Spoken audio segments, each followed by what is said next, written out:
Bonjour et bienvenue sur ma chaîne Vinsly.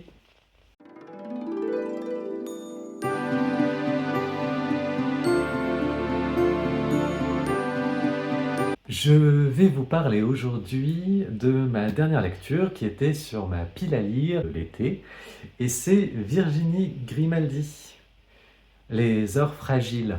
Voilà, donc j'ai tiré au sort, je ne savais pas par lequel commencer et le sort a bien choisi. J'en suis assez heureux. Donc dans ce livre, donc c'est le dernier de Virginie Grimaldi, j'ai lu déjà de cette autrice Il est grand temps de rallumer les étoiles, donc que j'avais beaucoup apprécié à l'époque.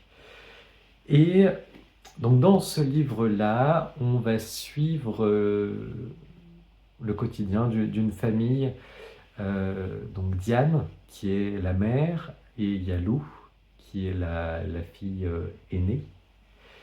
Euh, Elle vit, donc Diane vit avec Seb, qui est le père de Tom, le petit frère de Lou.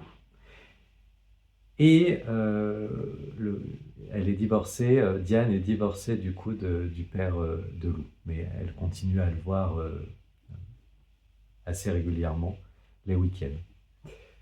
Je ne sais pas si j'ai été très clair un peu dans la sphère familiale. Il y a bien sûr les grands-parents de Lou, donc le père et la mère de Diane. Donc on va suivre leur quotidien à un moment où Diane se félicite de sa relation avec sa fille, qui lui dit tout de leur complexité, que finalement la crise d'adolescence se passe bien. Et, euh, et en même temps, Seb qui traverse un peu une crise existentielle et il ne sait pas trop où il en est et donc il évoque la séparation avec Diane. Donc on arrive dans ce contexte-là et, et donc va avoir une alternance des points de vue, celui de Diane et celui de Lou. La, Bien évidemment, le quotidien de la vie de Diane va être chamboulée par cette annonce de Seb et elle va se rendre compte que sa fille, Lou, traverse aussi une période compliquée. Euh, elle, Ce que Diane ne sait pas, mais elle a un copain, Hugo, qui habite dans le même immeuble, dans le même complexe d'immeubles que la famille. Et dès la première rencontre, on voit que c'est un gros connard. Voilà, c'est voilà, on n'a pas trop de doute là-dessus. Dès la présentation, voilà, on se rend compte qu'il n'est pas au top, ce garçon. Et donc ça présage un peu la suite déjà. Et, euh, et donc on va voir Lou qui va... voilà, il y a un décès aussi dans son lycée, donc des choses compliquées qui vont s'accumuler émotionnellement difficiles. Son corps aussi, forcément, qui change, qu'il n'est pas toujours facile d'accepter. Et ça va compliquer un petit peu le quotidien et la santé mentale de Lou va en pâtir, au même titre que celle de Diane qui est un peu chamboulée par tout ce qui arrive. Et de fil en aiguille, Diane va se rendre compte que sa fille ne va pas bien. Elle va donc faire le nécessaire pour initier un suivi. Et Lou va aller dans un hôpital pour adolescents, dans un centre un peu éloigné de tout, à la montagne, où elle va faire de nouvelles rencontres. Et Diane va en profiter pour replonger dans son passé, dans un traumatisme qu'elle garde de son adolescence. Et on va suivre comme ça enfin, cette double histoire de la complexité de faire face à la vie pour Lou et ce que Diane, elle, a, a enfoui au plus profond d'elle. Et on va avoir ce lien entre parents et enfants. Qu'est-ce qui est de l'acquis? Qu'est-ce qui est de l'inné? Que transmet le parent à son enfant? Et, euh, et donc on va avoir un peu tout ce cheminement de prise de conscience que finalement l'enfant est un être à part entière avec sa personnalité et que, et que finalement le parent ne transmet pas tout.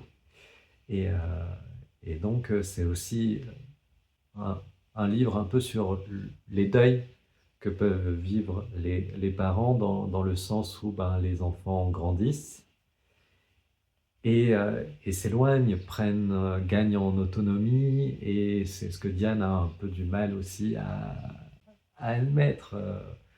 Voilà, c'est petit, il y a Lou et il y a Tom, des caractères aussi différents au sein de la fratrie, entre le frère et la sœur. Et plus, après, on va avoir accès au passé de Diane et sa relation aussi avec ses anciens amis, sa famille, sa mère, sa propre relation avec sa mère qui est compliquée. Et, euh, et du coup, c'est vraiment ben, un livre que j'ai beaucoup aimé parce que je l'ai trouvé bien construit, avec une écriture très fluide. Euh, voilà, où c'est pas tarabiscoté, on sait où on va. Enfin, pas trop, mais parce que la fin, quand même, c'est surprenant. Je m'y attendais pas. Je n'ai pas tout compris. J'ai dû relire un petit peu pour me dire, attends, mais voilà. Mais pas de divulgachage, c'est la règle. Et, euh, et donc, voilà, je l'ai beaucoup aimé, ce livre, de par sa construction, de par les personnages aussi qui sont très attachants. Tous ceux qui sont dans le centre dans lequel va aller Lou sont, sont très attachants aussi, de par les, les coups qu'ils ont pu recevoir de la vie et leur fragilité. Et voilà, ils vont se retrouver ensemble, et c'est ce qui est aussi beau.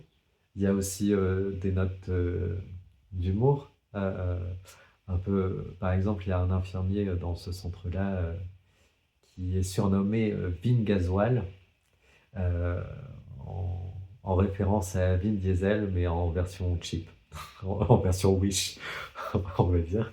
Et donc voilà, avec les réflexions de Lou, d'une ado, qui sont amusantes. Et, euh, et donc voilà, c'est un livre aussi sur l'importance de la santé mentale. Et, et c'est, ça se lit très bien, c'est très accessible, c'est très beau, voilà. Donc ça, c'est une lecture qui m'a fait du bien, qui m'a fait plaisir, voilà, que j'avais hâte de commencer, et que j'ai pratiquement pas lâché du moment où je l'ai commencé jusqu'à la dernière page.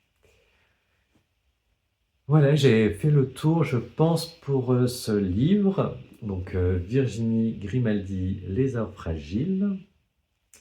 Je continue, bien sûr, mes lectures